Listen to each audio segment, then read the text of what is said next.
You cannot please everyone.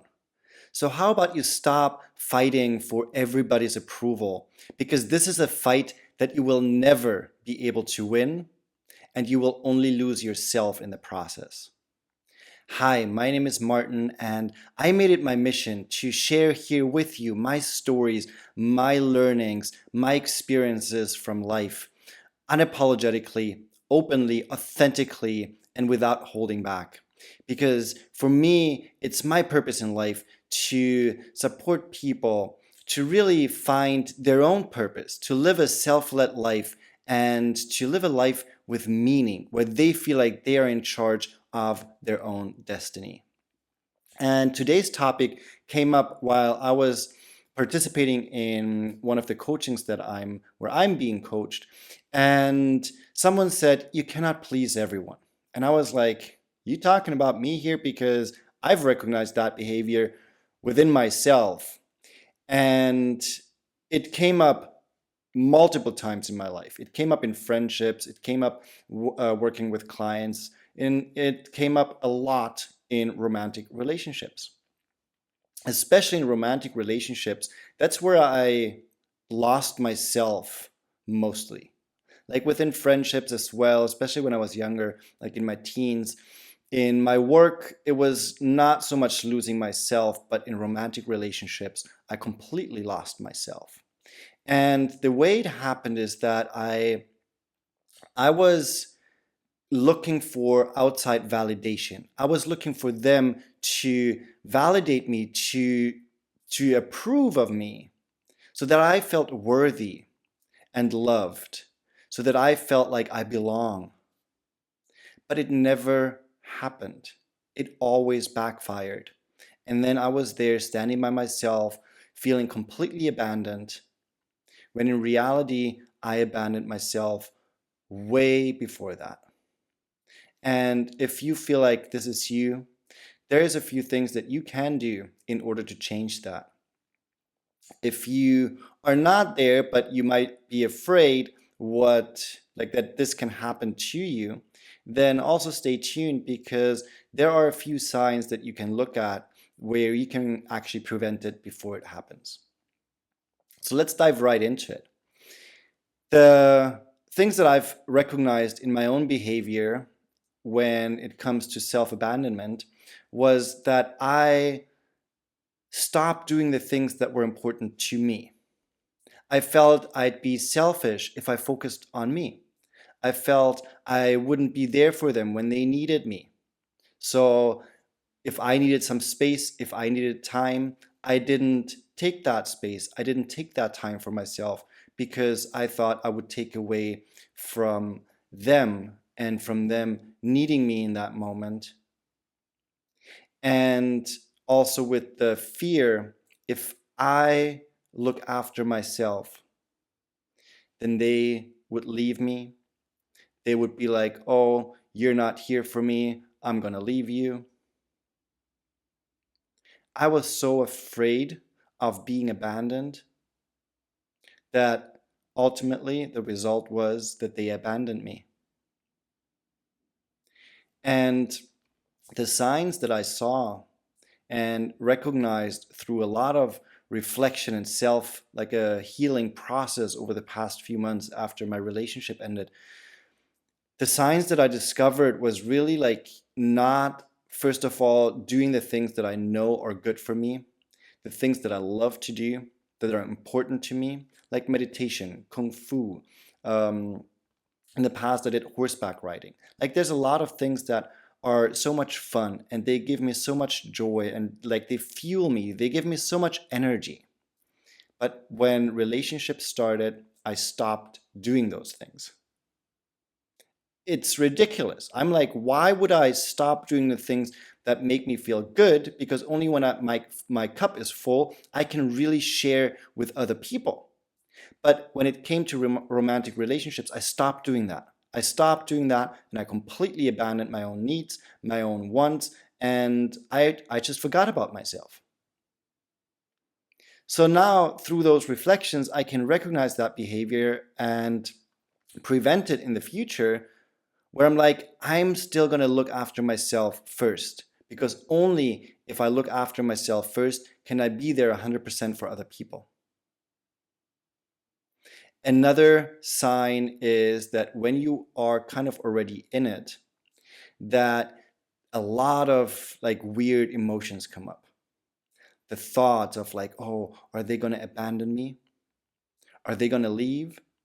If that happens, tune into yourself and say, am I abandoning myself right now? And be really honest. Be really honest about that. Are you abandoning yourself in that moment?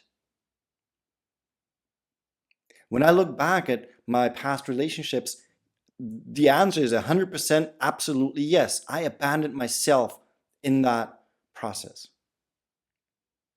I wasn't there for me. I didn't take that space, that time to tune into myself, to fuel myself up, to get into that positivity. I was also very, very, very afraid to reach out to them to share how I feel and ask them to be there for me. I always made it look like everything is great, everything is perfect, when inside I felt it wasn't that way.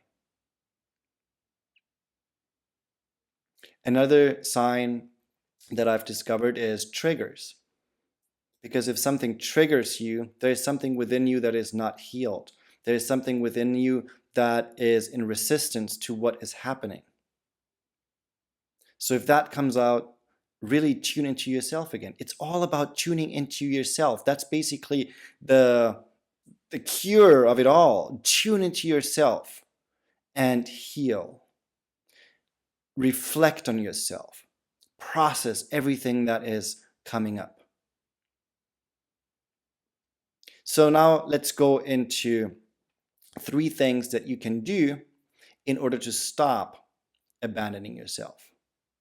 Number 1 is to do inner child work. And I've done that over the past few months and it's incredible. I didn't even know how far apart I was from my inner child. And through my own coaches, I've really dived into it, like through a lot of meditations, through a lot of reflections. And I call my inner child kiddo. I don't know, it came up through one of the meditations. And the first time I did inner child work, in that meditation, I saw my inner child in a corner wearing like all dark clothes and crying. And I was like, why are you crying? What's happening? And my inner child said, like, you're not there for me. You weren't there for me when I needed you. It even brings up now emotions, tears, because I was so disconnected from myself, from my inner child. I completely ignored his needs. I completely ignored the love that he was longing for. And I was looking for it from the outside when I wasn't even giving it to myself, to my inner child. And I was like, how can I expect other people to love me if I'm not even showing that same kind of love to myself? Well, same love, not even like a fraction of that love that I expected of other people or hoped for and looked for in other people. I didn't even give a fraction of that to myself. But I gave it to them. I gave it to other people. I showered them with love and did everything for them. And in the end, they left me and I left my inner child before that. So I felt just completely lonely, broken, like I didn't even know where, like how to move on with life. I just felt like in this empty kind of capsule that is just lost in space. And then through inner child work, I started reconnecting with my inner child. I was like, hey, listen, I'm sorry. I'm sorry what I've put you through. I'm sorry I wasn't there. But I'm here now. I make sure to check in with you on a regular basis. And also talk to me. If you need me, just let me know. And I'm going to be there for you. I promise. And every time I've done that, every time I checked in, I could see a change. At one point, my inner child, when I checked in, he was dancing and like smiling and laughing. And like during the meditation, I was like dancing with my inner child. It was so incredible. And of course, there are ups and downs. If I check in today, I would probably see my inner child cry. Why? Because I abandoned myself today. I was looking for outside approval where I knew I'm not going to get it. I abandoned myself. But now I recognize this behavior. I can deal with it. And even when I act in a way where I'm like, wow, I just acted out of self-abandonment, I can recognize it. I can stop criticizing myself, and I can look at it and use it to heal further, to grow further. So the first thing I recommend you to do is do inner child work. And there's a lot of meditations online that you can find the one that resonates with you. I, I really urge you to do that. Number 2, set boundaries. Set boundaries. It is so incredibly important to set boundaries, because without boundaries, you will always have to justify yourself, your behavior, reaction. You're always going to second guess yourself. You're going to question yourself. It's more likely that you blame others than you blame yourself. There's a lot of blame and guilt connected when you're not setting clear boundaries and communicate those boundaries. If you're just keeping them for yourself, people are going to cross those boundaries because you didn't tell them where those boundaries are. But first you have to communicate with yourself. What do I expect? What do I want? How do I want to show up? And then through your own way of showing up, you will kind of teach people how to show up for you. But if you continuously cross your own boundaries, it's an invitation for other people to cross those boundaries too. And that again is self-abandonment, because you are not standing up for yourself. You are letting people behave and do and say whatever they want, and you're the one who ends up being hurt. So in order for you to stop that, start setting healthy boundaries for yourself and for other people, and communicate it. Not with like being on a high horse and like on the pedestal and be like, you have to serve me, you have to do this, so that I feel good. No, that's not setting boundaries. Boundaries are when you are very clear on how you deserve to be treated based on your worth. And that's a human thing. Just be treated as a human being.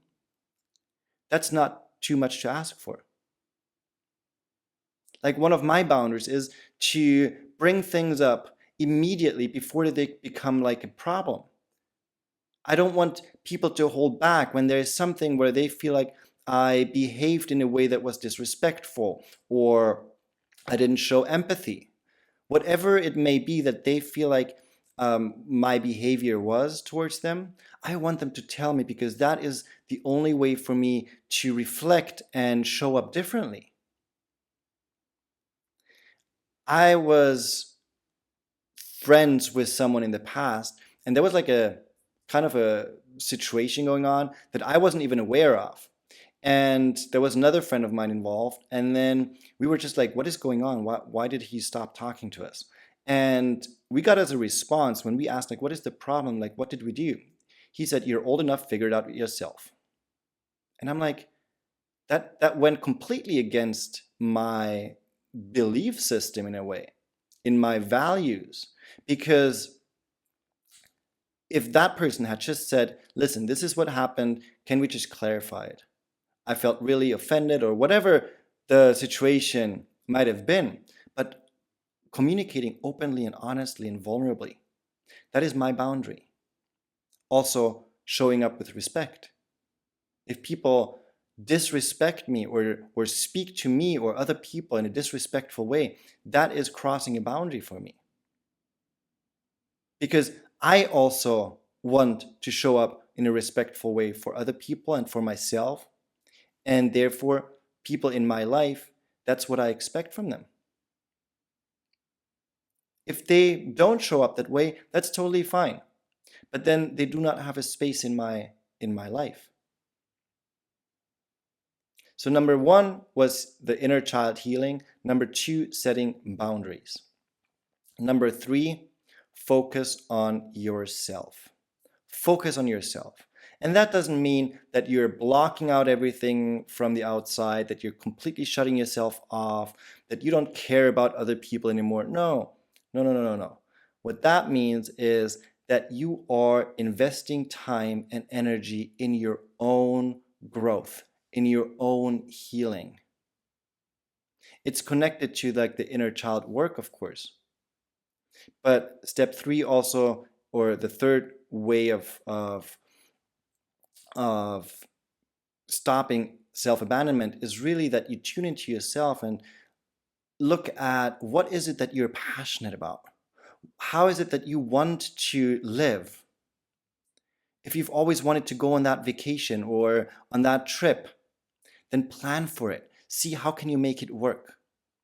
If there's something that you've always tried to do, like in a career, start learning a new skill that gets you closer to that goal. If you've always wanted to reach out to a friend or someone that you've lost touch with a while ago, reach out to them.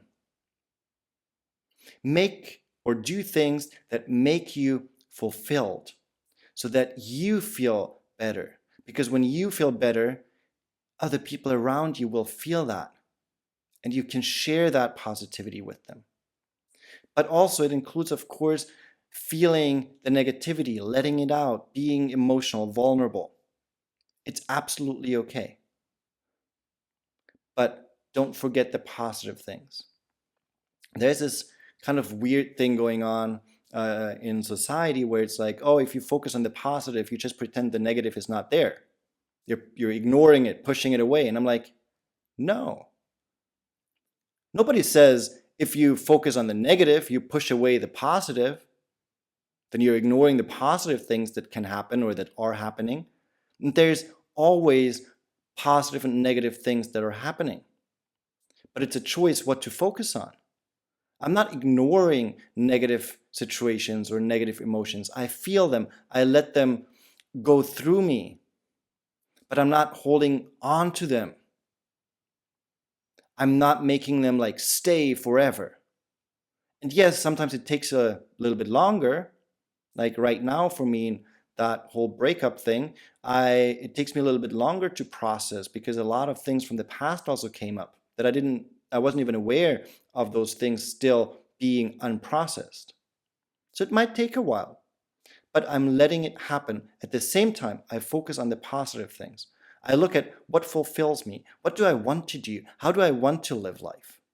And then I start implementing things to make that a reality. I focus on myself. Another thing that's super important within that, and that's something that for me, it's important. There's a lot of people who say different things, but the way I feel better is when I do it in that way. It's when everybody around you says, do it differently. This is not going to work. You're going to push people away. Let the universe do its magic. If it's meant to be, it's going to be. But within you, you have that feeling of, I feel the right thing to do is exactly the opposite. The opposite of what other people think is right. The opposite of what maybe spiritual teachers say is right. Maybe even what you think rationally is the right thing to do. Tune into your heart, into your soul. because within you, you have the answer. You know what the right thing to do is. For me, it's when people say, oh, don't reach out to people when the relationship ended, or like all those kind of things. I'm like, yes, I totally get the point. But there are times where I'm like, I just want to share. I just want to be vulnerable and open. Yes, I might get rejected again. I might feel pain or hurt again. I might get triggered again. But I'm like, if I hold back, if I don't share my heart and soul with other people or the person that means the world to me, then I would lose the understanding of the meaning of life and love if I have to keep it within me, not sharing it. Of course, there are times where it's not the right thing to do. But recently I had that kind of situation where I shared something with my ex, and I was like, I wasn't sure how I felt about it after I did it. But then I had a conversation with someone, and I said, you know what? If tomorrow I received the information that this person had died, I'd be, of course, devastated, but at the same time, I would not regret holding back. I wouldn't regret not having said something. I shared how I felt. I shared openly and vulnerably.